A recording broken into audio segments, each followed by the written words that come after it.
নমস্কার বন্ধুরা, আজ আমি রেসিপিতে বানাবো ডিমের মামলেট দিয়ে আলু দিয়ে মাখা মাখা একটা তরকারি।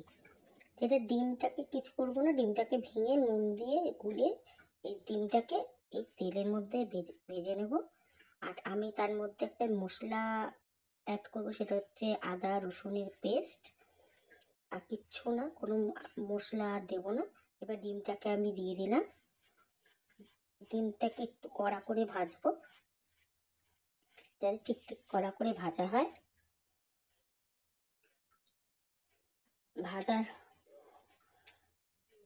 একদম কড়া করে, যেন লাল লাল একদম কড়া করে, না হালকা না হয়, তো কড়া করে ভাজা যেন হয়। ডিমটাকে ভালো করে ভেজে নেব। ভেজে নিয়ে আমি দুটো ডিমের করব। আর ডিমগুলোকে কী করবেন, কেটে কেটে করবেন, মানে গোটা দিলে কি একটা ভেতরে মশলা ঢোকে না। ডিমটাকে না সবসময় কড়া করে ভেজে দুভাগে ভাগ করে নেবেন। দুভাগে ভাগ করলে কী হবে, মশলাগুলো ভেতরে ঢুকবে। আমি দুটো ডিমের করব।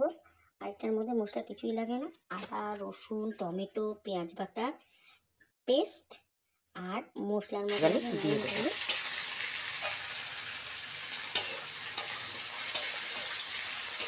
আর করে ধনে আর জিরে দেবো, আর কিছু মশলা হবে না।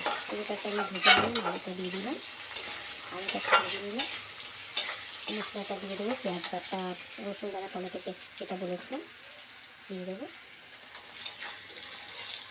ভালো করে কষিয়ে নেবো, তেল তেল ছাড়া হয়। আর কাঁচা লঙ্কা দিয়ে দেবো।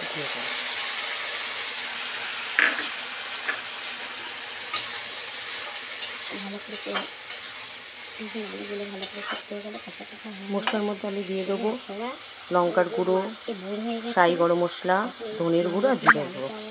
এই আলুর এই তরকারিটা যতটা ঝাল খান দিয়ে দেবেন। মাঝে বুঝে এগুলো দিয়েই খাই, এরকম আলাদা একটা অন্যরকম ভালো লাগে।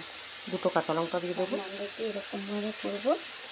আর যখন এটা কষা কষা একদম তেল তেল ছাড়া হয়ে যাবে, তখন এটাকে একটু মানে গরম মশলা, যে আপনাদের গরম মশলা হয় সেই গরম মশলা, শাহি গরম মশলা, ধনে পাতা দিয়ে লাস্টে আমি নামাবো।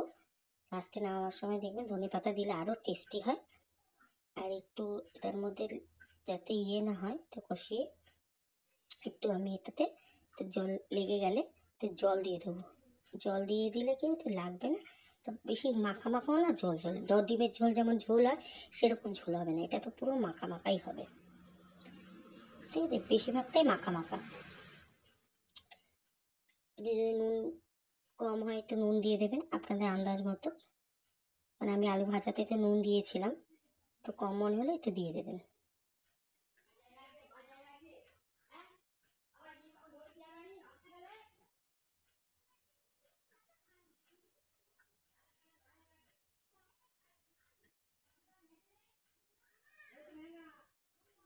জল দিয়ে দেবো, জলটা দিয়ে একদম করে দেবো। জলটা দিয়ে আমার আলুটা ম্যাক্সিমাম বা এতেই সিদ্ধ হয়ে গেছে, তো জল জল করে জল ঢেলে দেবো।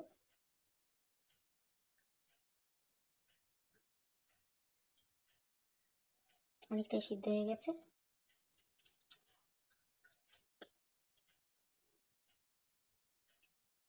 ম্যাক্সিমাম সিদ্ধ হয়ে যাচ্ছে।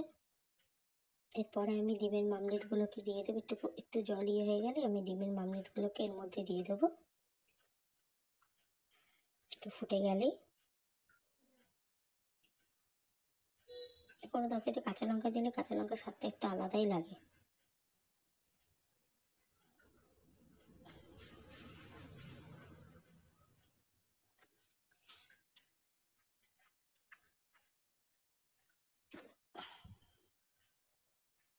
কষতে যাচ্ছে, কষতে কষতে দেখুন তেলও বেরিয়েছে।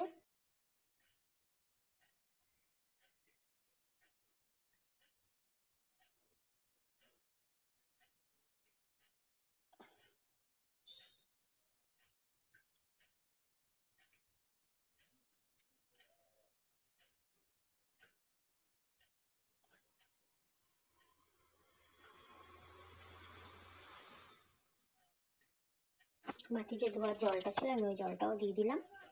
আমার একটু হ্যাবিট আছে যে ধোয়া জলটা না দিলে মশলা কম দিয়েও রান্না করতে পারে, মশলা বেশি দিয়েও রান্না করতে পারে।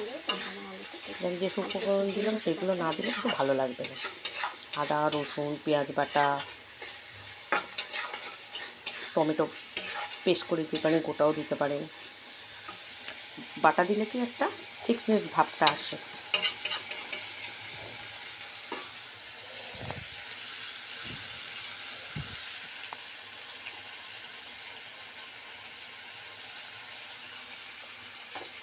জল দিয়ে দেবো।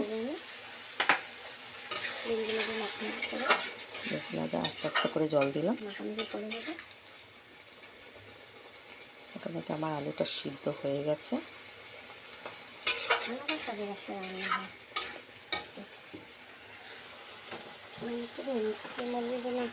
আপনারা যদি মনে একটু ঝোল করেও খাবো, কিন্তু বেশি ঝোল ডিমের ঝোলের মতো করলে কিন্তু ভালো লাগবে না, ঝোলও না মাখাও না। আমার আলুটা সিদ্ধ হয়ে গেছে।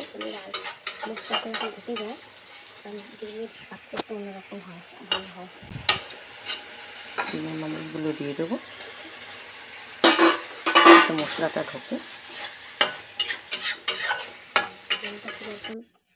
ঝোলও হবে না, মাখা হবে না। লাস্টে আমি ধনে পাতা দিয়ে দিলাম। ধনে পাতা না দিলে রান্নাটা ঠিক লাগে না, ধনে পাতা দিলে এই রান্নাটা স্বাদটা একটু অফুরন্ত স্বাদ হয়ে যায়। ধনে পাতা দেওয়াতে রান্নাটা পুরো একদম মানে একটা দারুণ ভাব আসে। অনেক রান্নাতে ধনে পাতা ছাড়া রান্না হয় না, হয়ে যায়। আর অনেক কিছু ধনে পাতা ছাড়া রান্না হয়, ধনে পাতা দিয়ে রান্না করলে রান্নাটা এই লাইক করবেন, সাবস্ক্রাইব করবেন। টাটা।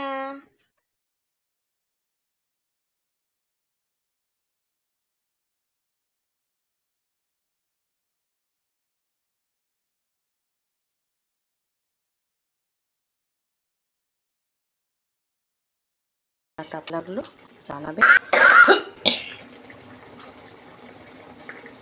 পছন্দ হলে লাইক করবেন, সাবস্ক্রাইব করবেন।